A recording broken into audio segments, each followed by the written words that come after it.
This is the first video in a series of videos that I'm making about this rational functions practice quiz that we worked on in class in preparation for our summative task that's coming up.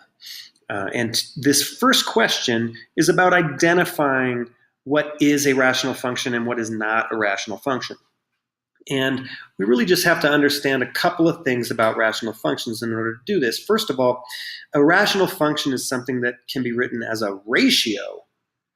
And when we write ratios in mathematics, we typically write that like a fraction. So all four of these meet that fundamental requirement. They're all ratios.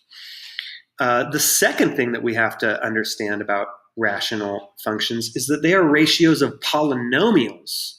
So we only want to choose the options here that are ratios of polynomials. Let's take a look at the first one. The top is 2, and that is a polynomial of 0th degree. It's like probably the most simple possible polynomial you could have. It's just a constant term right there. On the bottom is the simplest version of a polynomial of degree 1. So polynomial divided by a polynomial, that is a rational function. The next one, we do have a first degree polynomial on the top. And on the bottom, though, we have the square root of x. And we can immediately think about this in a couple different ways. First of all, imagine I wanted to take the square root of 5. Well, that would give me an irrational number. So that automatically disqualifies this from being a rational function because it has an irrational denominator, a potentially irrational denominator. The other thing to think about is that I could write the square root of x as x to the 1/2 power. And a polynomial has integer exponents. And so again, the denominator is not rational. So this is not a rational function. Letter C, perfectly reasonable polynomial on the denominator there, x minus 5, a polynomial of first degree. But on the top, we have an exponential expression.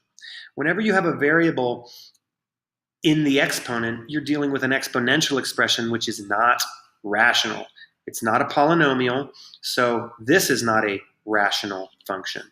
And finally, this last problem, we got a polynomial on top of degree 3 and a polynomial on bottom of degree 1, so that is very much a rational function. So just in summary, rational functions are ratios of polynomials.